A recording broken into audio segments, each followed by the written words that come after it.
Selamat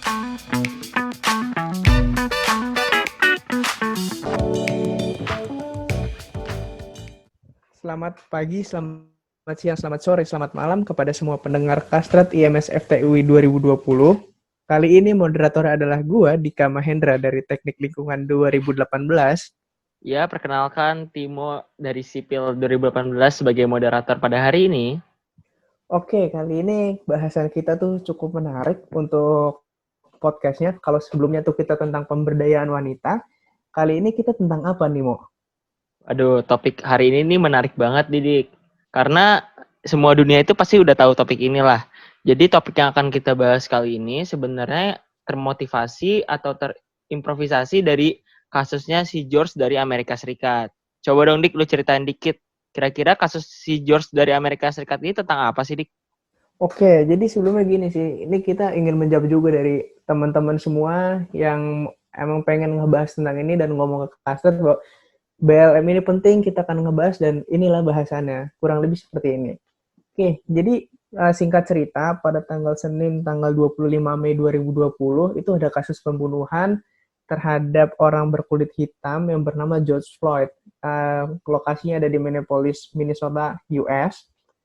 Itu kurang lebih latar belakangnya seperti ini. Jadi si George Floyd ini pergi ke suatu supermarket atau minimarket, dia ingin beli rokok.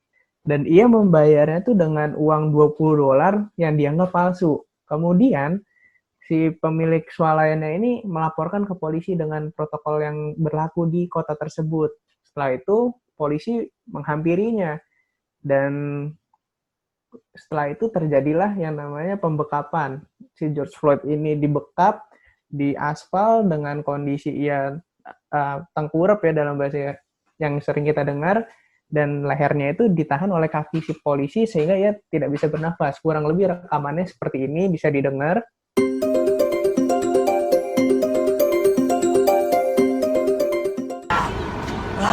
Shut up. Kill me. Bro, you got him down, man. Let him breathe, at least, I man. can't breathe. I've been trying to help out. So you breathe a little bit more. Put your hand on your neck, man. One of my homies died. He went back home. I'm about to die to see. Why? Man, I can't breathe in my face. Just get up. Ya, itu rekamannya kurang lebih seperti itu. Menurut gue sih ini mengerikan banget ya, dimana ya bilang gue nggak bisa bernafas nih, susah banget, tapi si polisinya tetap membekap dia dan akhirnya kurang lebih dia pingsan dan akhirnya dibawa ke rumah sakit, dan di rumah sakit itu dia dinyatakan meninggal. Setelah video ini beredar, banyak banget nih masyarakat di dunia ini mulai panas, geram. Mereka menyerukan keadilan dengan cara posting dan dengan ada hashtag Black Lives Matter atau BLM yang kita sering dengar. Tapi tidak hanya di dunia maya, aksi ini juga berlangsung di dunia nyata. Itu ada di kota Minnesota, dan beberapa negara lain pun ikut menyerukan keadilan. Dan terjadi penjarahan di beberapa toko-toko di Amerika Serikat, seperti kayak Louis Vuitton, Nike, Apple, itu dijarah oleh mereka. Nah, sebenarnya rasisme ini bisa terjadi kenapa sih, Mo? Apakah emang ada sejarahnya atau emang ada latar belakang lain sehingga rasisme ini bisa terjadi? Bisa tolong dikasih tahu nggak tuh, Mo, kira-kira? Ya, sebenarnya kalau ngeliat kasusnya si George ini cukup mengerikan ya kalau kita tinjau dari segi kemanusiaan.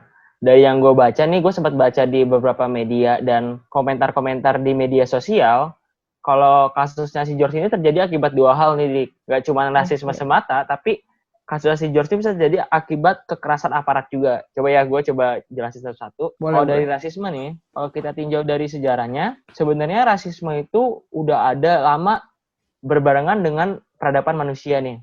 Dari zaman dulu, rasisme itu udah menjadi jantung dari perbudakan di Amerika Serikat dan kegiatan kolonialisme di Eropa sana pada abad ke-18. Nah, menurut gue sendiri, rasisme itu udah mengalami sebuah evolusi definisi dan udah berkembang nih. Dari yang tadinya zaman dulunya cuma dipakai sebagai suatu kegiatan perbudakan, kalau pada kehidupan kita sekarang ini, mungkin kita bisa mendefinisikan rasisme itu sebagai suatu kegiatan yang memperlakukan orang lain tuh dengan cara yang berbeda hanya karena alasan-alasan identitas tertentu. Akibatnya apa sih dari rasisme ini? Munculnya keberagaman atau 4 ras utama yang dikenal di dunia pada saat ini. yaitu ras Mongoloid, Negroid, Kaukasoid, dan ras khusus lainnya. Gak cuma itu aja sih, Dik, yang terjadi di kasusnya si George. Poin kedua itu adalah tentang kekerasan aparat. Dari apa yang gue baca, orang-orang tuh pada mulai berpikir, kira-kira aparat penegak hukum di Amerika itu udah menjalankan tugasnya apa belum sih? Karena polisi yang membunuh si George, ketika kita sedikit latar belakangnya, dia juga pernah 17 kali mendapatkan komplain atau kritik dari masyarakat terhadap tindakannya tersebut atau tindakan-tindakan sebelumnya. Gak cuma itu doang, di media sosial tuh banyak juga nih yang membandingkan tentang akademi kepolisian di Amerika Serikat dan di negara lain. Kalau kita lihat, untuk menjadi polisi di Amerika Serikat itu cuma butuh waktu 9 bulan masuk akademi dan tes atau praktik lapangan. Sedangkan di Norway itu butuh 3 tahun untuk lulus dari, bisa dikatakan, sebuah sekolah tinggi atau universitas kepolisian. Gitu sih, Dik. Jadi sebenarnya kasus George ini cukup mengerikan ya. Kalau dari lu kira-kira gimana sih, Dik, terkait rasisme ini? Ya makanya kalau di kehidupan nyata tuh yang biasa gue lihat gini sih,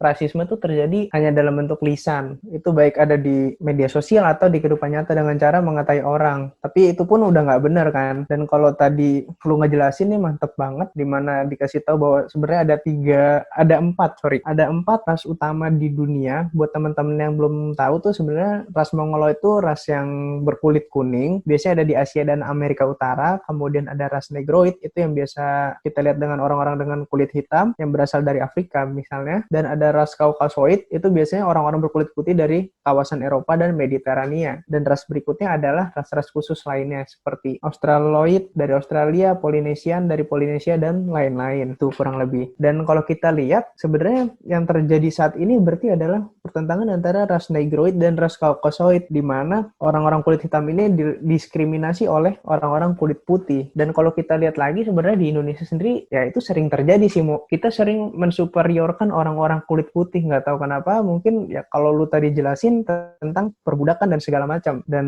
kalau di Indonesia juga terjadi di mana diskriminasi sering diberikan kepada orang-orang yang berkulit hitam juga, seperti teman-teman kita di Papua misalnya. Kurang lebih gitu sih, Mo. Nah, menarik banget sih, karena lu nyinggung tentang rasisme di Indonesia. Ya menurut gue ini masyarakat Indonesia tuh kurang aware nih, Dik, terhadap hal ini. Karena kayak tadi lu bilang, yang lu kasih contoh di kehidupan nyata sehari-hari, kadang-kadang kita mungkin bisa jadi pelaku dan bisa jadi kita nggak sadar udah melakukan hal tersebut. Mungkin ini sih yang perlu di-aware sama masyarakat kita. Apalagi kita hidup di masyarakat dengan sistem yang majemuk. Jadi kita tuh harus punya sebuah toleransi tinggi. Bahkan kadang-kadang ketika kita mikir sebuah simbol negara kita, yaitu Bhinneka Tunggal Ika, kita kadang-kadang mikir kalau misalkan masyarakat kita itu belum hidup ke arah sana gitu. Contohnya nih dari data yang udah gue baca, pada tahun 2012 saja terjadi 1.280 kasus diskriminasi yang terjadi di Indonesia. Dan yang lebih mengagetkannya lagi, didominasi oleh berlatar agama dan juga berlatar ras atau etnis. Itu sidik yang menyebabkan kita tuh sebagai mahasiswa tuh sebenarnya kita harus mulai aware loh terhadap hal ini. Makanya nih, Dik, hari ini kita buat podcast ini. Iya, bener banget. Jadi tujuan dari podcast ini tuh sebenarnya untuk meminimalisir terjadi nanti rasisme di kehidupan kampus, teman-teman. Gitu kurang lebih. Nah, tapi hari ini kita nggak bakal sendiri doang nih, Dik. Kita kedatangan 2 teman kita. Penasaran nggak lu? Wah, penasaran. Siapa sih, Mo, sebenarnya teman-teman kita nih? Nah, dia adalah Farah Anggara Sirwa dan Melville Mesakadakolo. Sedikit cerita, sebenarnya panggilannya Angga dan Melville ini adalah 2 orang teman kita yang udah akrab banget nih sama kita, satu angkatan di teknik sipil sama kita, dan mereka berasal dari Papua. Mereka lagi mengenyam pendidikan di perguruan tinggi di Universitas Indonesia, dan ya udah, yuk kita ngobrol sama mereka, Dik. Oke.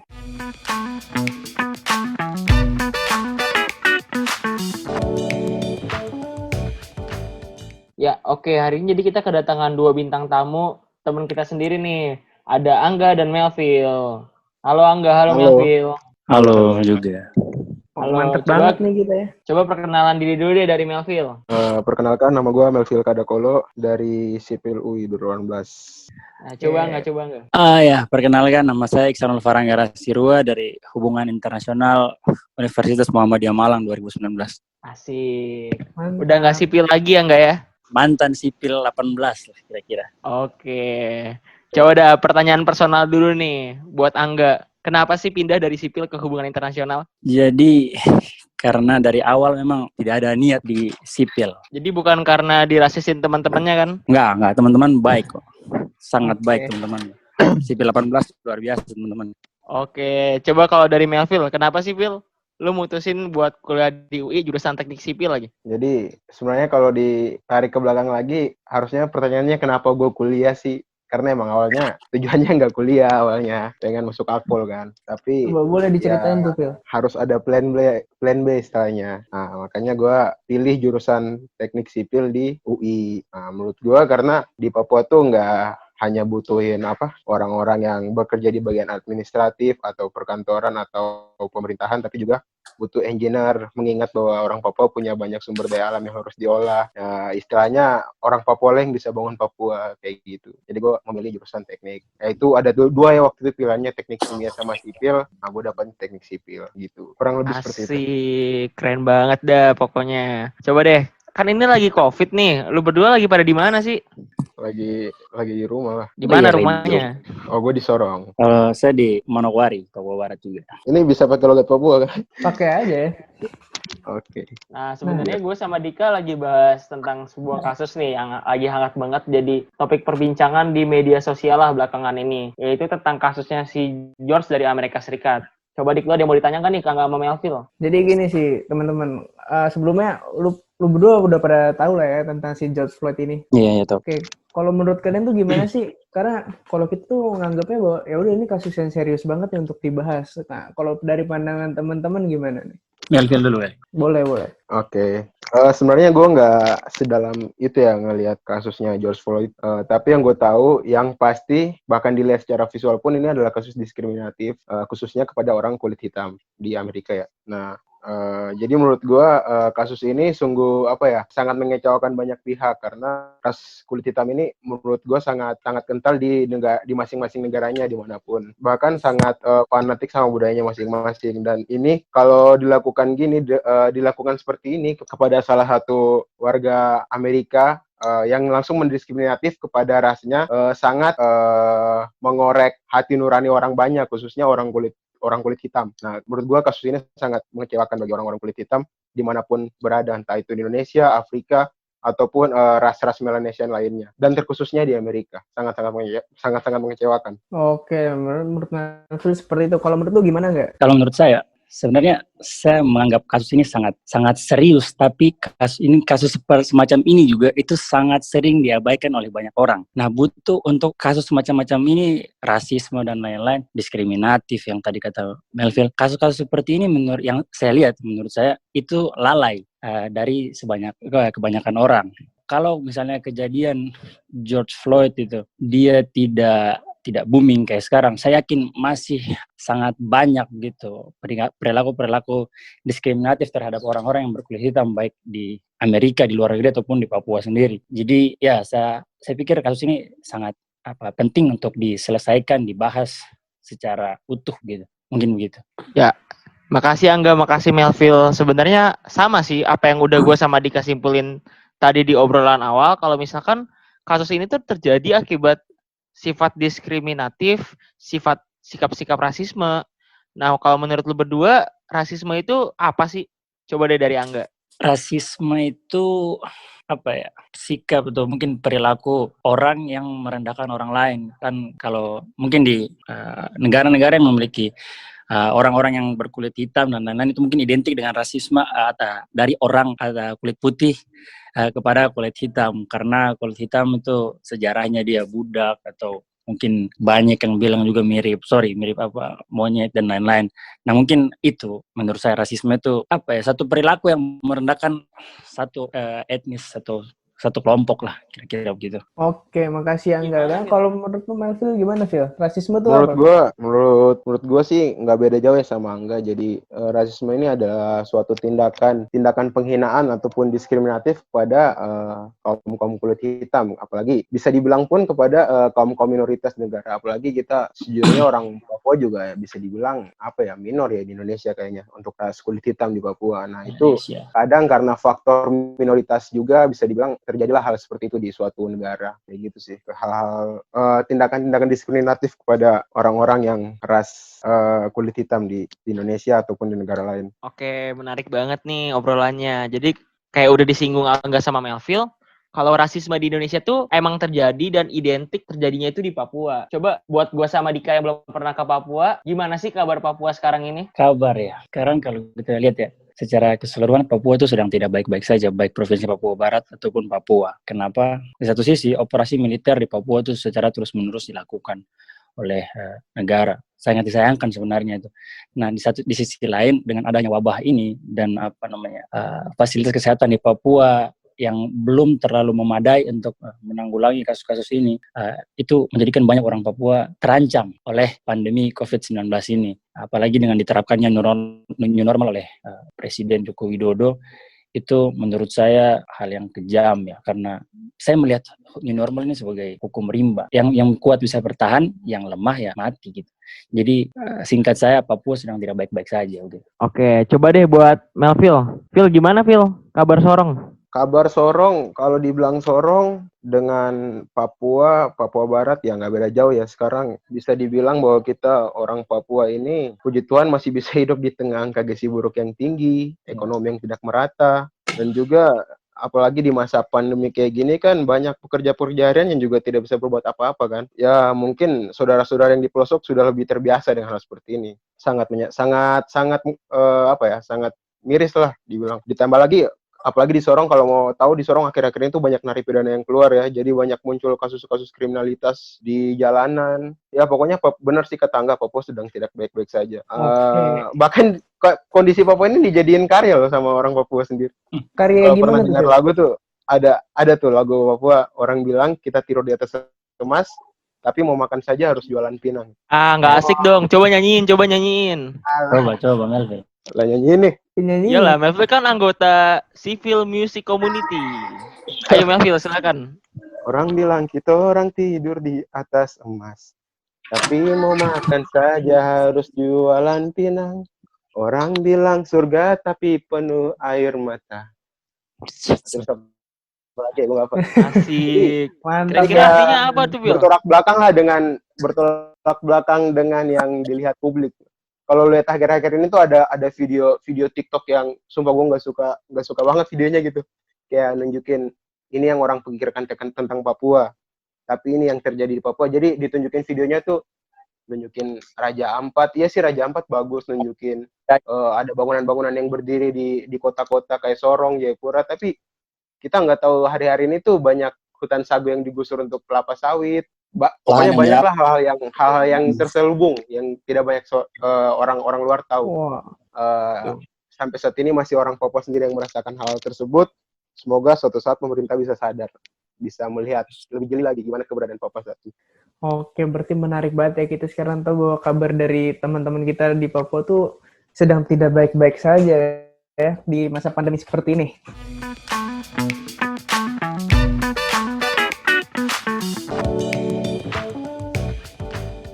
Oke, bahasannya coba kita pengen tahu nih, menurut kalian tuh di Indonesia rasisme terhadap teman-teman di Papua tuh gimana sih tingkat rasismenya? Apakah tergolong tinggi atau biasa-biasa aja? Coba bisa di-sharing-sharing nggak tuh dari Melville mungkin? Kalau gue pribadi sih nggak. Lingkungan di sekitar gue orang-orang yang baik kayak Dika, Timo ini teman-teman yang baik. Itu pun teman-teman lainnya di kampus. Tapi sebenarnya ada sebanyak saudara-saudara kita yang merasakan tindakan rasisme ini di luar Papua ataupun di Papua juga ada. Contohnya ya nggak usah jauh-jauh lah. Contoh yang kemarin masalah rasisme di Surabaya yang mana ada oknum-oknum aparat bahkan ormas-ormas yang menyuarakan ingin mengusir orang Papua di Surabaya karena mengenai kasus bendera merah putih yang dibuang di got. Nah, itu kan udah tindakan penuduhan, ditambah lagi diskriminasi serta tindakan rasisme bahwa benar-benar orang Papua ditindas di tanah perantauan gitu. Kami ini jauh-jauh dari Papua datang untuk kuliah, tidak punya keluarga. Harusnya kami sangat mengharapkan bahwa saudara-saudara di perantauan bisa sama-sama menjaga kami, bisa hidup saling berhubungan baik, tapi malah yang terjadi hal seperti ini. Bahkan tindakan ini dilakukan oleh oknum aparat yang harusnya mengayomi kami, tapi malah melakukan tindakan-tindakan yang diskriminatif kepada kami orang Papua, khususnya saudara-saudara kami yang mengalami hal tersebut di Surabaya. Seperti itu. Nah, contoh lain lagi, bahkan pahlawan pun, seorang pahlawan, ini kalau dibuka-buka di media Instagram lagi ke belakang-belakang tuh, ada penghinaan terhadap Frans Kaisepo, selaku pahlawan Indonesia yang juga memperjuangkan negara ini, yang berasal dari Papua, juga dihina, katanya mukanya mirip kayak monyet. Itu menurut saya hal yang sangat tidak wajar ya untuk dilakukan. Dan menurut saya masih banyak kasus lainnya lagi yang terjadi di Papua. Oke, kalau dari Angga sendiri, kira-kira gak lu pribadi nih di Malang ada kasus-kasus rasisme nggak sih yang menimpa diri lu? Kalau saya secara pribadi itu mungkin tidak ada ya. Karena seperti yang teman-teman tahu, saya juga kan Papuanya blasteran, jadi yang orang yang kenal saya baru tahu bahwa oh saya orang Papua, atau mungkin dengar cara saya ngomong baru tahu saya orang Papua. Di Malang, untuk di Malang, tapi ada pernah anak Timika atau Mimika begitu, setelah kasus Surabaya pecah dan lain-lain, itu dia sangkatan dengan saya, FISIP juga, waktu itu dia jurus kesejahteraan sosial. Nah dia itu dia mau cari kos, dia ditolak karena dia orang Papua. Karena di stigmanya masyarakat di sekitar situ, orang Papua itu jahat, orang Papua itu nakal-nakal, orang Papua itu pokoknya yang jelek. Jadi menurut saya, kalau saya pribadi ya saya belum pernah rasa, tapi kasus-kasus selain saya tuh banyak sekali. Yang tadi Melvin sudah banyak sebutkan. Mungkin itu, Tim. Menarik banget ya, bahkan di lingkungan kampus saja yang tempat di mana para mahasiswa, orang-orang intelektual berkumpul, masih banyak terjadi rasisme, kayak tadi temannya Angga lagi nyari kos tiba-tiba ditolak dan lain sebagainya. Gue mau nanya nih secara pribadi, kira-kira menurut lu berdua, kenapa sih hal itu bisa terjadi ke orang Papua? Kenapa sih yang tadi dikatain Angga, stigma masyarakat terhadap orang Papua itu kenapa bisa jelek sih? Coba dari Angga. Stigmanya ya mungkin yang paling mendasar menurut saya itu karena kita berbeda dari Indonesia, dari Indonesia paling barat sampai Indonesia tengah. Udah masuk tengah itu baru ada Nusa Tenggara Timur. Nah, Nusa Tenggara Timur tuh rasnya Melanesia tapi nggak seperti kita gitu. Nah, tarik lagi ke timur sedikit itu ada Maluku. Maluku juga nggak seperti kita. Nah, mungkin kita Melanesia ini yang paling beda. Melanesia di Papua ini yang paling beda. Kita mirip dengan aborigin. Kita itu hampir satu ras. Kenapa? Karena kita itu hitam dan kita itu keriting. Nah, hal yang paling mendasar yang kenapa muncul stigma jelek itu karena itu perbedaan paling mendasar, karena kita hitam dan kita keriting. Yang mengatakan itu sebenarnya menurut saya dia mainnya kurang jauh. Dia cuma mendengar framing media itu yang menstigmakan orang Papua seperti itu. Yang waktu itu pada saat kasus Surabaya pecah, Manokwari rusuh, Jayapura rusuh. Nah, sehingga memang karena berita juga, orang-orang mengonsumsi berita itu, menurut saya berita itu memicu orang-orang itu untuk memiliki stigma seperti itu terhadap orang Papua. Karena itu mungkin perlakuan rasis semacam itu dilakukan oleh mereka kepada kita orang Papua, anak-anak Papua khususnya yang di tanah rantau gitu. Kalau dari Melvin, menurut Melvin gimana, Phil? Jadi kalau menurut gua sih benar kata Angga bahwa kita orang Indonesia ini belum bisa menerima apa yang namanya perbedaan. Bahwa banyak kasus-kasus yang terjadi karena perbedaan, entah itu suku, ras ataupun agama. Jadi muncul stigma buruk itu ya dari situ. Bahwa semboyan Bhinneka Tunggal Ika itu belum benar-benar terrealisasi di masyarakat secara luas di Indonesia. Sehingga ketika terjadi suatu kasus, ya itu karena kembali lagi tadi stigma atau pemikiran dari masyarakat secara luas itu belum terbuka untuk menerima perbedaan di lingkungannya sendiri. Jadi untuk bisa mengatasi masalah-masalah tersebut, saya rasa yang harus dibentuk adalah pola pikir, adalah manusianya di Indonesia ini, yang mana saya lihat pemerintah itu terlalu sibuk untuk membangun infrastruktur, membangun banyak sekali sesuatu yang berbau pembangunan infrastruktur, tetapi sebenarnya kita orang Indonesia ini secara karakternya belum dibangun, sehingga sangat rentan untuk terjadi masalah-masalah seperti itu. Saya rasa harus pemerintah mengurus semua ini mulai dari akarnya, itu daripada masyarakat secara luas, di mana pemerintah harus bisa menangani atau membentuk karakter kita masyarakat agar kemudian di kemudian hari semboyan Bhinneka Tunggal Ika itu benar-benar terrealisasi di masyarakat. Dan juga kesadaran dari masyarakat sendiri, yang mana kita ini hidup di negara yang berbagai macam ras, suku, budaya, seperti yang tadi Angga bilang. Bahkan kita pun di Papua sendiri punya banyak suku, punya banyak bahasa yang berbeda. Nah, itu harus bisa diterima. Kalau sebagai warga negara Indonesia, stigma mengenai rasa toleransi, rasa menerima akan perbedaan itu harus benar-benar ada di hati nurani setiap warga Indonesia, agar tidak terjadi lagi perpecahan, perselisihan antara agama maupun suku dan ras. Seperti itu sih. Oke, Saya boleh tambahkan makasih. dikit ya. Oh, boleh Angga, silakan. Jadi ya iya, sama yang satu lagi yang jadi mungkin menurut saya mungkin karena akar permasalahan seperti rasisme begitu terjadi itu karena mereka tidak kenal kita. Mereka tidak kenal kita. Coba kalau mereka kenal kita, saya rasa hal-hal semacam ini tidak akan terjadi. Coba saya tanya kepada Timo dan Dika begitu, yang punya teman orang Papua, saya, Melville, maupun Louis, adik. Setelah kalian kenal, apa yang kalian rasakan gitu?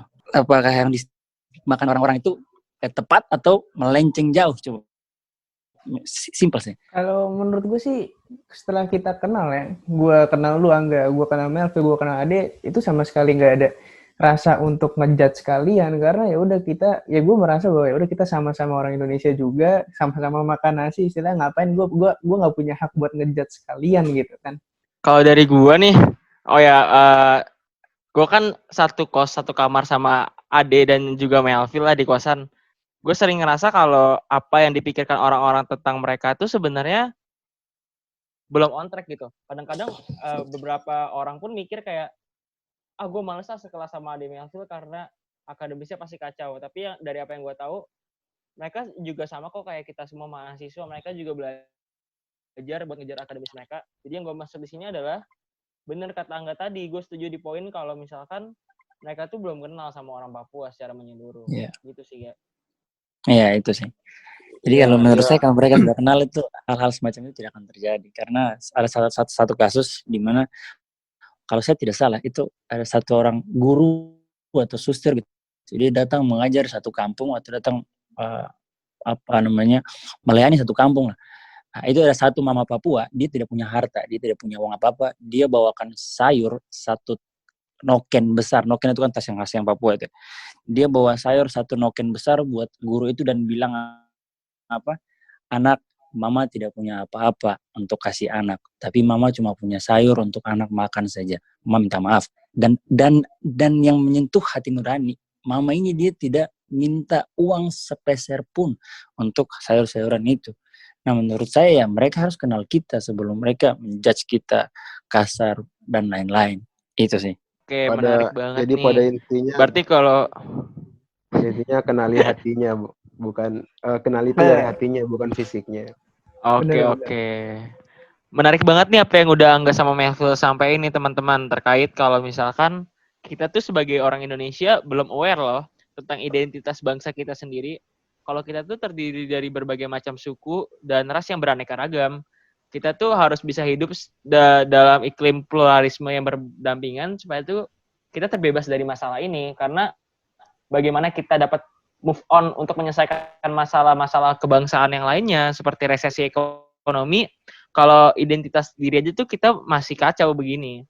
Tapi kalau misalkan gue boleh kasih ruang dan waktu nih buat kalian Angga dan Melville buat benerin stigma masyarakat terhadap orang Papua. Kira-kira menurut kalian orang Papua itu orangnya gimana sih? Tipikalnya gimana sih? Coba dari Melville. Jadi pada dasarnya yang tadi gue bilang bahwa kenali seseorang itu dari hatinya bukan fisiknya gitu. Emang banyak yang beranggapan bahwa kami tampangnya sangar, seperti tampang preman lah, pokoknya lah banyak jokes yang bisa diterima bahkan tidak bisa diterima oleh orang Papua secara luas gitu ya. Jadi untuk memperbaiki stigma itu ya cobalah untuk berkenalan dengan kita. Kita ini jauh di ujung timur ya, jadi mungkin jangan terlalu fokus lah di pusat sana. Perhatikan kami yang di sini agar bisa mengenal kami bahwa kami juga bagian dari NKRI. Oke, tapi kalau misalkan buat orang Papuanya sendiri, menurut lo orang Papua itu orangnya kayak gimana sih, Will? Orang Papua tuh orang yang menurut gua melakukan sesuatu tuh benar-benar dari hati. Jadi ketika misalkan nih gue berbuat baik pada lu, mau bukan karena gue menginginkan apa-apa, bukan karena gue mau sesuatu dari lu, tapi ya emang benar-benar dari hati. Begitupun sebaliknya, misalkan gue marah atau emosi sama orang, jadi semuanya itu benar-benar berasal dari hati gitu. Bahwa kami juga punya hati, jangan beranggapan kami ini kriminalitas segala macam, jangan seperti itulah. Oh, Kami juga manusia kok, punya hati. oke gitu teman-teman. Kalau dari Angga sendiri, menurut Angga orang Papua itu gimana sih? Saya mungkin singkat ya, tadi sudah banyak dijelaskan oleh Melvin. Orang Papua itu, kalau kalian baik sama kita orang Papua, kita akan sungguh sangat luar biasa baik sama kalian. Tapi kalau misalnya kalian jahat sama kita, bukan mengancam, tapi kalau posisi terancam, kita bisa lebih jahat daripada kalian juga. Singkatnya mungkin gitu. Terus berikutnya gini, gue ada pertanyaan, sebelum kalian itu merantau, kalian tuh punya harapan seperti apa sih untuk merantau di tanah Jawa ini? Kemudian ada nggak sih rasa takut bahwa kalian akan didiskriminasi secara ras seperti itu? Mungkin bisa dijawab dari Angga dulu mungkin? Ya. Oke. Harapan pertama, kenapa saya merantau? Saya merantau karena saya bercita-cita ketika saya niatkan saya keluar dari tanah Papua yang sangat saya cintai ini untuk menimba ilmu dan satu saat saya berharap ilmu itu bisa saya gunakan untuk membangun Papua. Kalau kita tarik lagi akar kenapa harus saya merantau, karena tadi pemerintah pendidikan di Papua ini belum merata, sama sekali belum merata. Jadi makanya kenapa kita anak Papua banyak yang merantau keluar. Nah, selain itu apakah ada takut ya akan didiskriminasi dan lain-lain.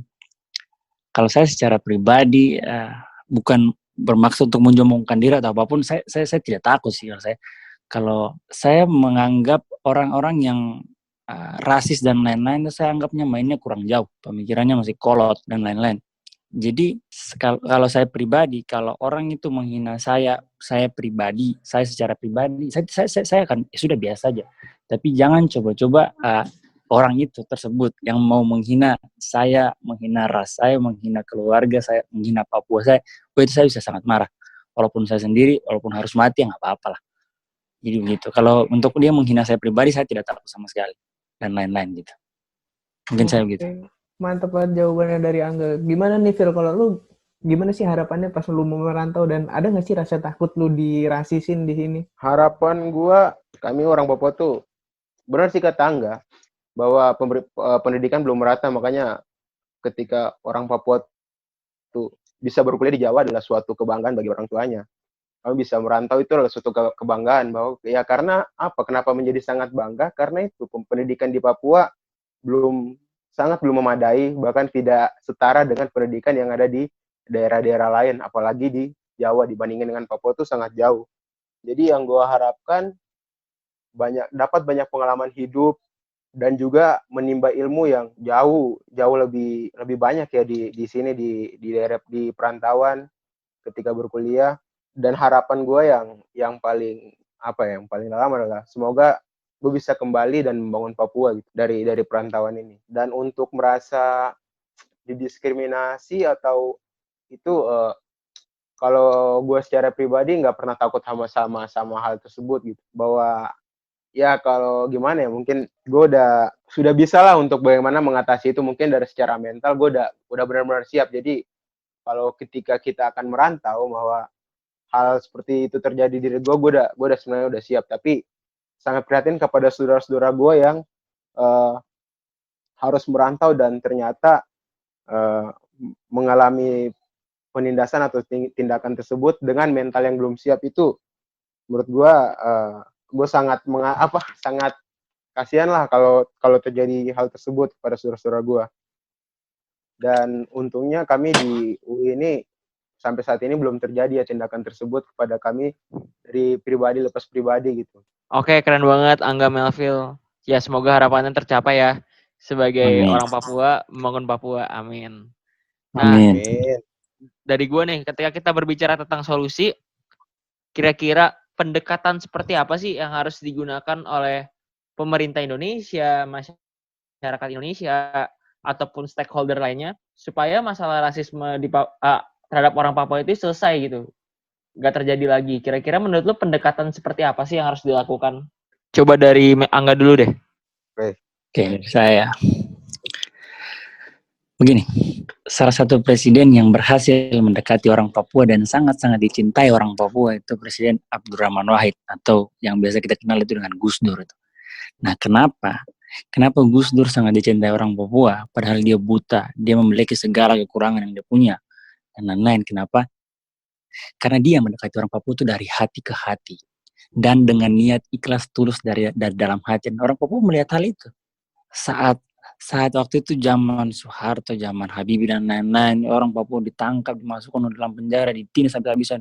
Saat Gus Dur naik, Gus Dur mengerti orang Papua itu harus dibagaimanakan supaya tidak melawan. Karena begini, saya melihat pemimpin Indonesia beberapa setelah Gus Dur sampai turun ke Pak Jokowi sekarang, pendekatannya itu salah.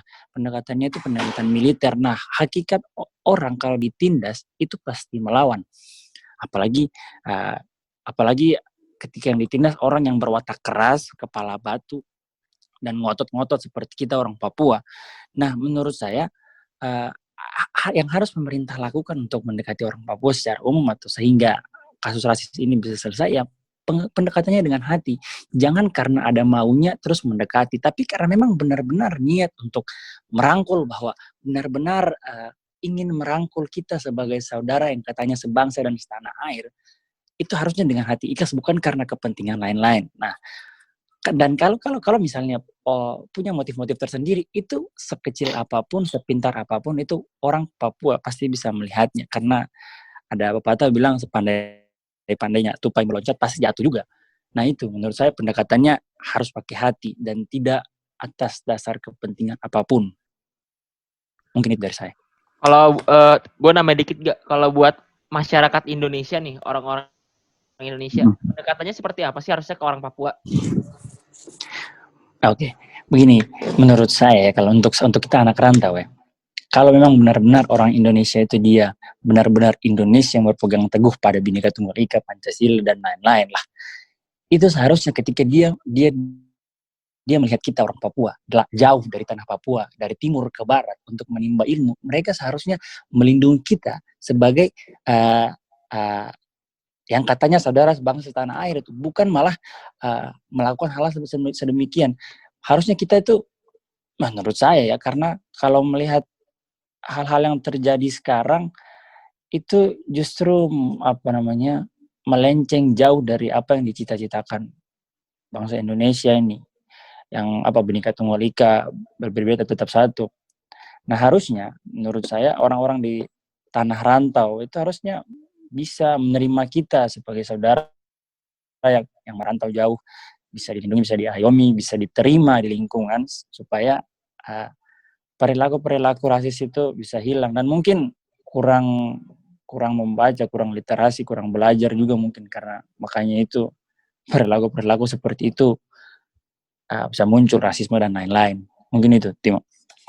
Oke, makasih Angga. Kalau gue simpulin, ya sebenarnya pendekatan yang diinginkan orang Papua itu adalah ya pendekatan yang humanis dengan mengutamakan nilai-nilai kemanusiaan gitu ya. Kalau dari Phil, kira-kira gimana sih Phil pendekatan yang harusnya digunakan untuk mengayomi orang Papua supaya kasus rasisme ini nggak terjadi lagi? Angga udah jelasin banyak, jadi menurut gua pada intinya jangan dibedain lah kami ini sama suku yang lain atau pulau yang lain. Kami juga bagian loh dari bangsa ini. Jadi jangan sampai kami ini udah minoritas, udah jauh di timur, tapi bukan dirangkul, tapi kesannya seperti kami itu ditinggalkan atau dibiarkan. Jadi dekatilah kami, layakan kami seperti bagaimana pemerintah ataupun aparat bagaimana melakukan pendekatan kepada daerah-daerah yang lain gitu. Jangan, apakah Indonesia nggak malu gitu bahkan dilihat oleh bangsa lain atau negara lain bahwa Papua yang bisa dibilang banyak berkontribusi dengan sumber daya alamnya kepada Indonesia, tapi kenapa malah terjadi diskriminasi, penindasan dan lain-lain di Papua? Mungkin pemerintah harus menyadari hal tersebut. Oke, makasih Melville jawabannya.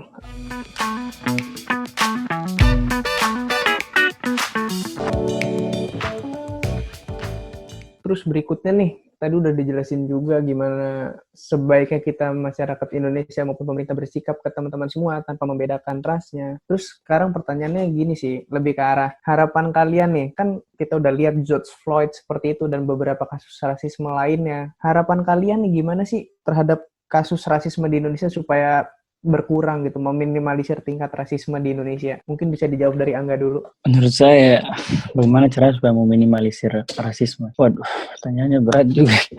Kalau saya pribadi itu main-mainlah yang jauh gitu, biar kenal secara utuh gitu, bukan cuma dari media, dari apa-apa, dari lain-lain lah.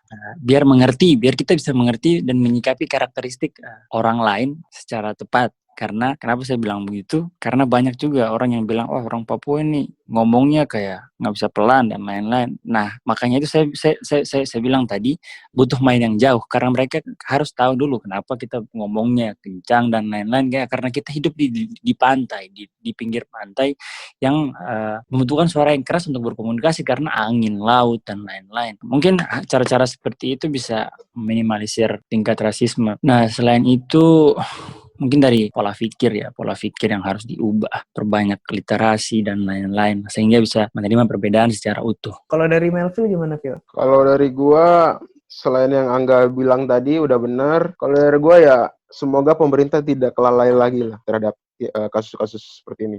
Semoga hukum yang ada di Indonesia juga benar-benar ditegakkan gitu, bahwa kasus-kasus terkait rasisme ataupun bisa dibilang kasus perselisihan agama, saya harap ini jadi menurut saya ini menjadi tugas besar yang harus diselesaikan oleh pemerintah, bahwa keadilan benar-benar harus ditegakkan agar kedepannya jangan bisa meminimalisir hal tersebut terjadi di Indonesia. Asik. Oke deh. Sebenarnya sih udah selesai sih bahasan kita. Intinya ya itulah, pokoknya kita harus berusaha menerapkan Bhinneka Tunggal Ika itu dalam kehidupan sehari-hari. Apa yang udah ditetapkan sebagai suatu semboyan negara kita itu ya jangan sampai kita rusak karena alasan suku dan ras semata. Tapi nih gue punya satu pertanyaan terakhir nih buat lu berdua nih, buat Angga sama Melville. Kira-kira kalau misalkan masyarakat Papua nonton ini, apa sih yang mau kalian sampaikan? Oke, dari Angga, boleh dari Angga. Oke. Nah, dari saya kalau misalnya ada saudara-saudara Papua yang nonton yang dengar begini, Tuhan itu adil, Tuhan itu tidak buta gitu. Segala sesuatu, dan kita sebagai umat beragama itu yakin dan percaya bahwa segala sesuatu itu pasti ada balasannya. Kalau bukan manusia yang balas, pasti Tuhan akan membalasnya di alam lain, di akhirat nanti. Nah, jadi kalau misalnya ada perilaku rasisme begitu dan lain-lain, kalau misalnya masih nyerang pribadi dan lain-lain, sudah senyumin, orang bilang senyumin saja begitu, biarlah. Karena saya mengutip dalam Islam itu ada namanya Imam Syafi'i.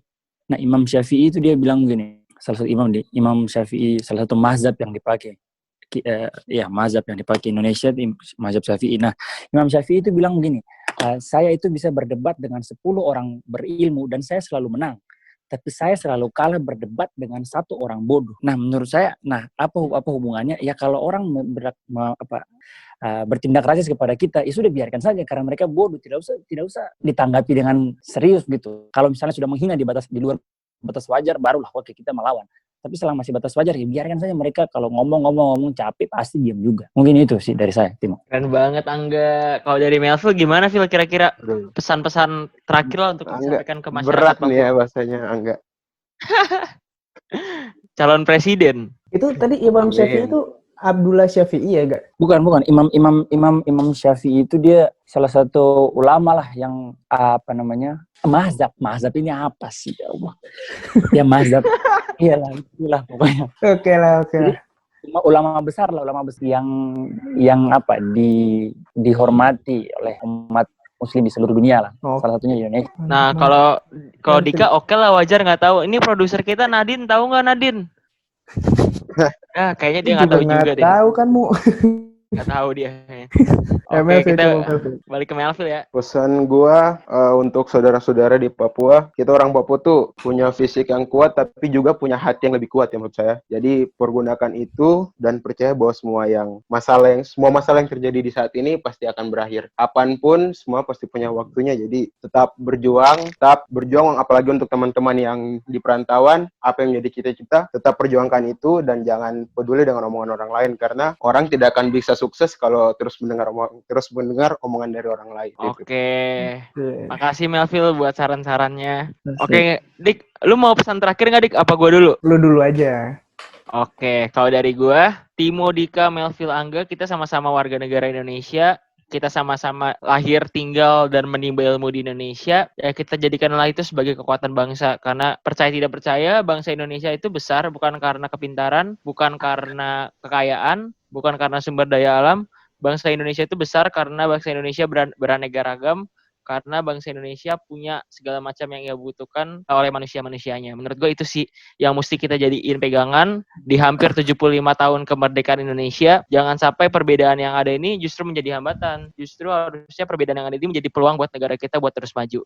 Kira-kira itu aja sih Dik dari gue. Coba deh dari lu Dik. Nah, lu udah mantap banget lu nyiapin Asik. kata-katanya.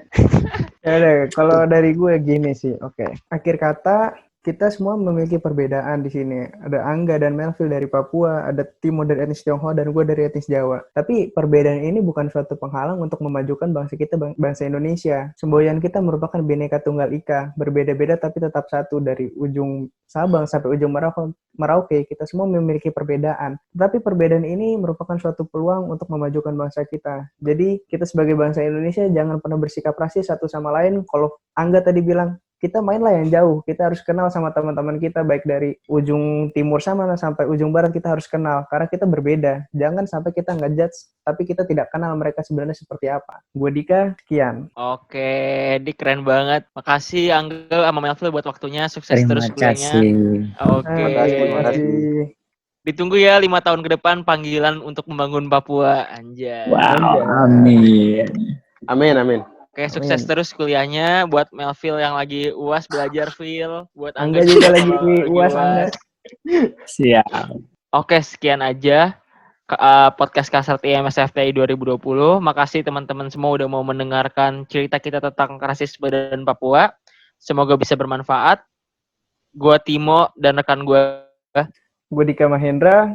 Jangan lupa, jangan pernah rasis sama teman-teman kita dimanapun mereka berada. Oke, kita pamit undur diri ya. Makasih guys. Terima kasih.